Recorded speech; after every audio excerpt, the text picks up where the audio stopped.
Greetings and salutations, everyone. I'm Krista, this is Fisher, and welcome to TOTALLY. Today we're reviewing a replica of the bag that the Mandalorian carries the child in The Mandalorian Season 2. So stay tuned. And hey, if you find that you like our videos and you want to see more, please subscribe to our channel and turn on that notification bell so you don't miss seeing us in the future. TOTALLY.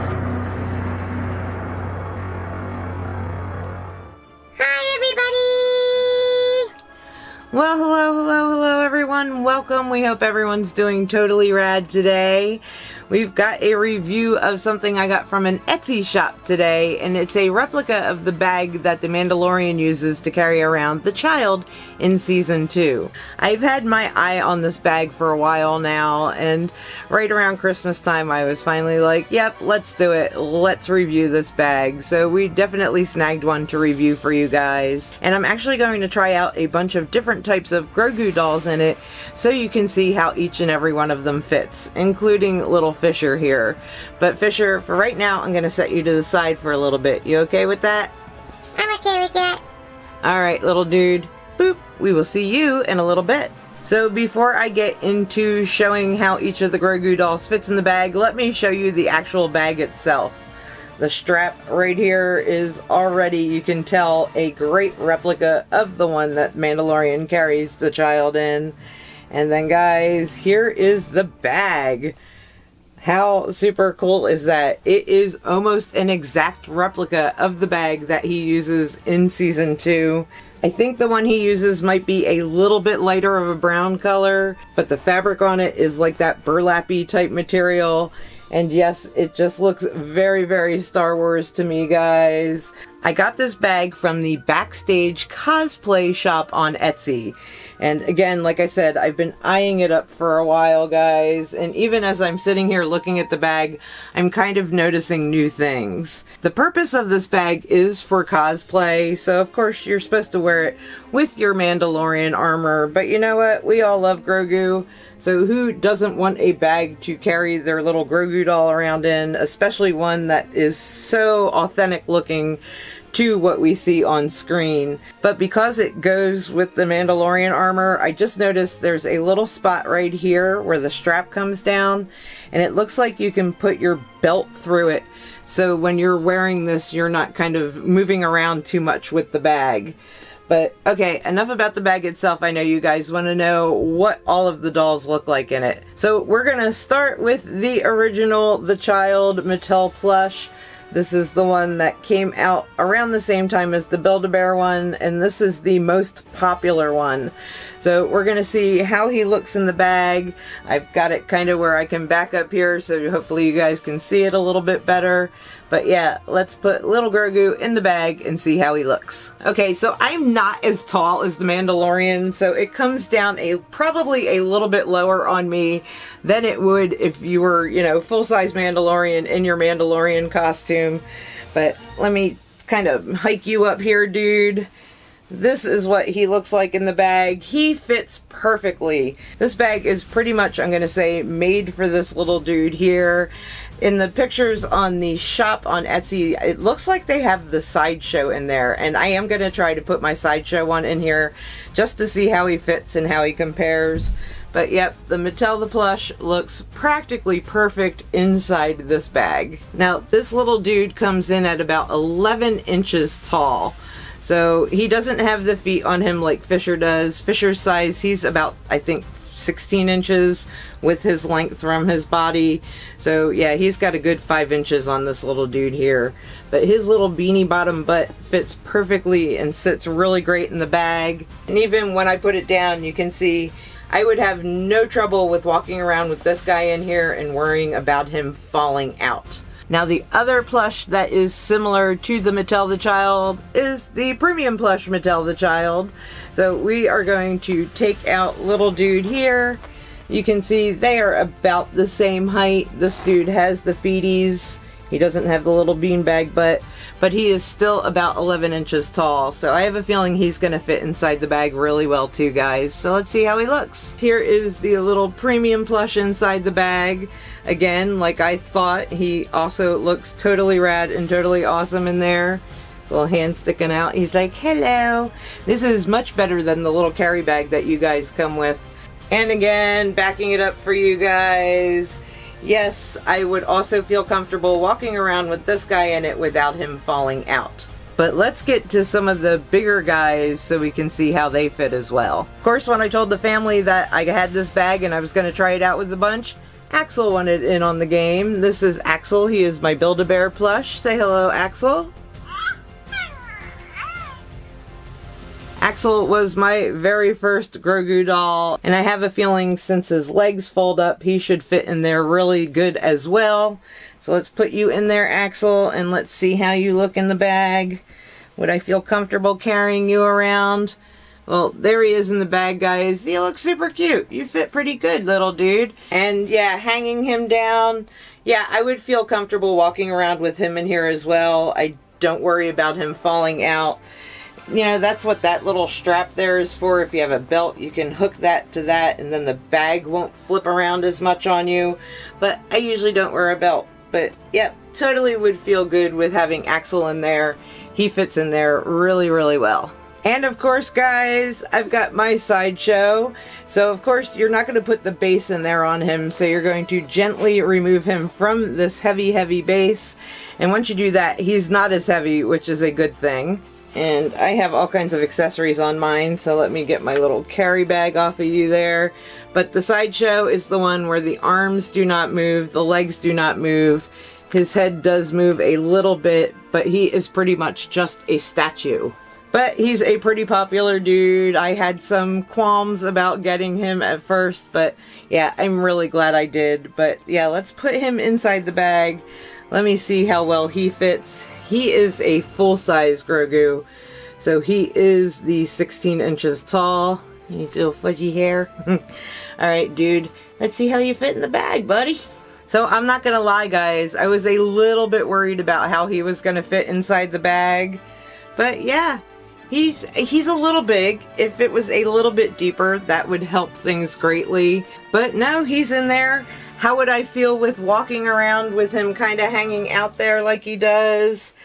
You know, he's a really, really expensive collectible. So yeah, unless I had the bag really secured really well with a belt, I probably wouldn't walk around just daily with him in this, or even at a con, because I'd be worried about him tipping forward and falling out a little bit. As you can see, he does not sink as low as the first two and the Build-A-Bear did. But yeah, he's in there. A couple more inches in depth on this bag would have helped with that, especially for people cosplaying, so that it looks pretty much authentic with just the little head peeking out. But yeah, he fits in there. So yeah, it's a win for that one. And of course, guys, if you're doing the Sideshow one, you gotta test out the Hot Toys one as well. This guy has been through so much with me, and I know some people have asked for some updates on him, so let me give you an update really quick. Long story short, I had gotten my Hot Toys, his chin had cracked. I went back and forth on whether to return it or get a new one. They sent me a brand new head, and yes, guys, look, his chin is staying intact. Now, I rarely ever shut his mouth. I do open it from time to time. Yes, shocking, I know, but I usually keep it kind of a little bit open just to avoid that ripping of the chin that I suffered with the first one. But this little dude, he is about the same height as the Sideshow one. He might be like a half an inch or an inch shorter. So yeah, we're going to try him in the bag, see how he fits.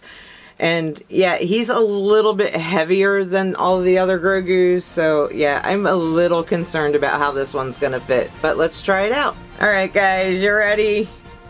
Here he is in the bag. Out of all of them, I think he is just a little way too big for this bag.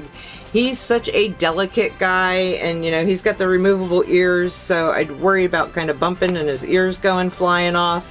I actually lost one of his hands as I was putting him in the bag. The hand was like, boop, alright, we'll see you later. But no, I found the hand, got the hand back on there, and he's in there.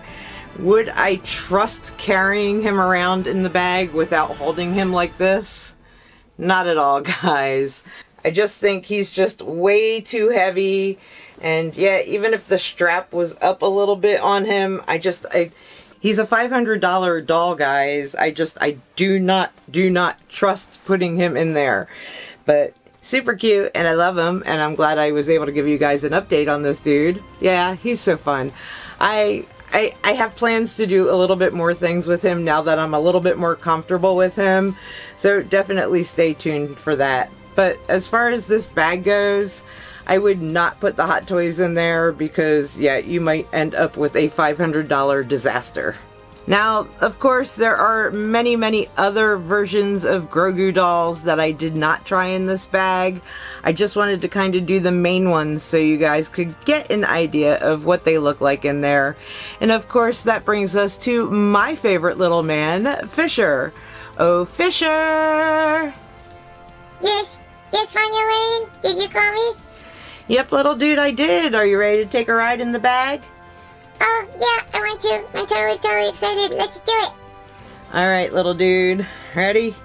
Let's see how Fisher fits in the bag. Now, I haven't tried Fisher out in here yet, so this is my first time kind of putting him in here, and I was hoping he would fit a little bit better than he does, but here, let me show you guys. So, Fisher is in the bag. He has to kind of ride sideways, turn his head to the side, which is totally fine and okay, but his legs are kind of facing this way so that he kind of has more balance in the bag and does not fall out. I really wanted this so I could actually start using it to carry him around on some of our outings, but now I'm not too sure. That the Reborn, it's kind of a wobbly and I'm really afraid he would fall out. But let me put him down and see if I can show you guys how he looks hanging in the bag. Alright guys, I pointed it down a little bit so you can see how he hangs. You know, maybe if I could shorten up the strap just a little bit on this, you know, since I'm a short person. I'm 5'4". I'm not totally completely short, but I might have to actually do some sewing, guys, and shorten that strap up a little bit. Because I think if I do that, this might actually be a really good carry bag to take him around places like if we go to Disney or SeaWorld, things like that. So I can have my hands free at times to do things. I would have to carry a separate purse as well because with him in there, there's kind of a little side pocket here. But other than that, I wouldn't trust having my wallet and things in there because they might fall out. But Fisher, what do you think, dude? This is fun! I love it! I knew he was gonna love it. Yeah, that way he can just kind of ride in style and not have to worry about anything and just kind of hang out. But I don't know, it's kind of growing on me. Like I said, if I shorten it up like this might actually work, little dude. Gotta keep your head turned though. And then you can just kind of wave at people as you walk by. Be like, hello. But guys, that is the bag. Again, I got it from Backstagecosplayshop on Etsy. Cost on the bag is originally $80. When I looked today, it was on sale for $68. I had a coupon on it, so I got some money off of it when I bought it as well. And shipping in the US is free. Shipping was super fast too, guys. And again, the quality of this, it's handmade. So the sew job on this is awesome, and the fact that it looks so much like the bag from The Mandalorian is just kind of, that's really super killer. So yes, rating it on our scale of totally bad to totally rad, I'm gonna rate it I'm kind of between rad and totally rad on this, guys. I even think, even with the original plush, if it was just like an inch or two deeper, it would be the perfect bag and I wouldn't have to worry about things falling out. Maybe a zipper pocket inside so you can carry things, especially if you're at a convention. You can throw your wallet and your phone in there and not have to worry about losing those as well. But it has a lot of good reviews on Etsy. There's, I think, over 56 reviews and everybody raves about it. I think everything's been 5-star. So I'm gonna go just maybe a notch underneath totally rad for it. And yeah, that could change. If I use it on one of my outings, I will definitely let you guys know. But anyway, I hope you guys enjoyed this little review of this bag. I know some of you were kind of on the fence about getting it, so I hope this helps you make your decision. And of course, lots of things coming up. I have a few other videos coming up this week. Not sure if I'm going to do all 7 days yet, but fingers crossed, because I have ideas, guys. It's just a matter of having the time to get them done. So yeah, stay tuned. But in the meantime, thank you so much for watching this video, and if you enjoyed it, please make sure to give it a thumbs up. And if you want to see more awesome and totally rad things in the future, please subscribe to our channel and turn that notification bell on so you don't miss seeing us. And I guess there's only one thing left to say, right, little dude? We'll see